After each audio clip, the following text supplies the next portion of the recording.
teman-teman semua, sekarang saya akan membahas tugas terkait apakah suksesi negara dapat mempengaruhi perjanjian internasional dan akibat hukumnya, baik dalam aspek perjanjian hutang negara, politik subjek, dan objek perjanjian yang mengalami perubahan.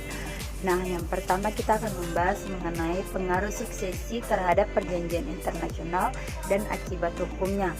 Nah, suksesi negara yang terjadi pada suatu negara akan memberi pengaruh terhadap hubungan negara itu dengan dunia internasional karena akan mempengaruhi pelaksanaan hak dan kewajiban negara itu dalam organisasi internasional. Akibat hukum suksesi negara terhadap kewarganegaraan adalah negara harus menjamin bahwa tidak ada penduduk yang stateless. Akibat hukum suksesi negara terhadap organisasi internasional adalah ditentukan oleh aturan dari masing-masing organisasi internasional tersebut.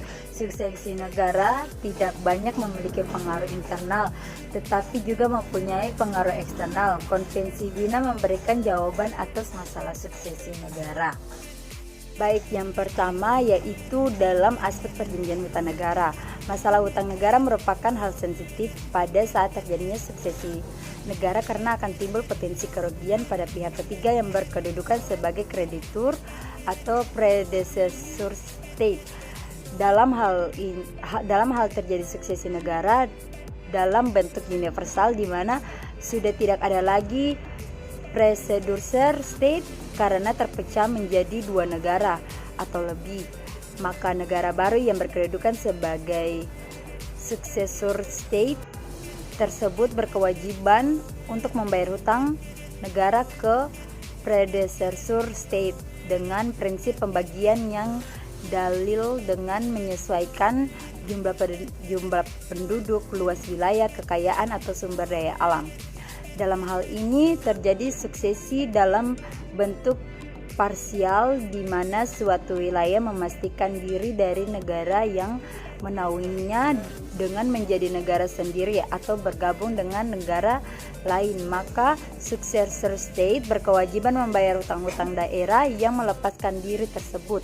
Contoh, saat Timur Leste melepaskan diri dari Indonesia, Timur Leste wajib membayar hutang daerah kepada Indonesia karena tidak menjadi bagian dari negara Indonesia. Tetapi di situ Timur Leste tetap mendapat hak dia bernegara. Sekianlah penjelasan singkat saya terhadap tugas yang diberikan oleh Ibu dosen. Saya mohon maaf apabila ada kurang. Terima kasih.